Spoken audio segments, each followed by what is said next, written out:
Ay, oo.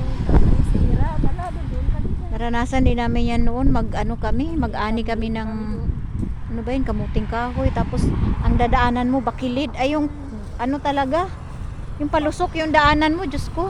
Kami dati, nung nag-aaral kami, ang layo ng school namin sa kabilang barangay. Tapos ang layo, yung iba ng tubig, napakalayo. Ay, iba talaga noon. Ngayon sa amin, ganun pa rin, layo na. Pero ngayon, instant na talaga ngayon. Pero hindi pa rin nila nagagawa. Hindi sa inyo, malapit, may tubig na kayong malapit. Sa amin, ang hirap. Oo. Gawa ng irrigation nila. Sa amin meron na. At saka meron na rin kaming ano, sariling tubig talaga. Hindi nawawala. Hindi na katulad noon. Ay, yung katawin mo. Oo nga, no? Yung nakaitim ba? Nangarap lang yung ganong katawan. Ang ganda ng katawan niya.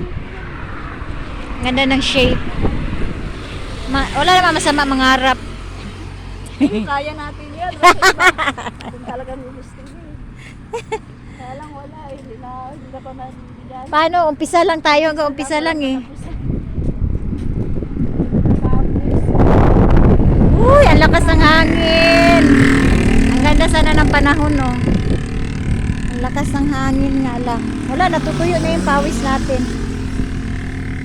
So, kailangan talaga, ano, parang naka-jacket, parang teacher siya ng Salawag. No?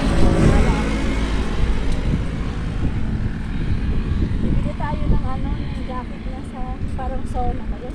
Oo. May, tapos may thermos. Ano?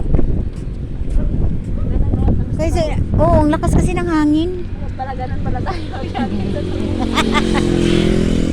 matuyo yung ang lamig mo.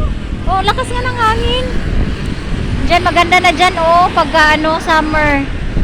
Kaya na ano, ay, nilinis ata nila yan. Ay, makakabalik tayo dyan sa summer. Wala. Kasi, pwede na tayong pumunta dyan, suot-suot tayo dyan kasi wala nang mga damo.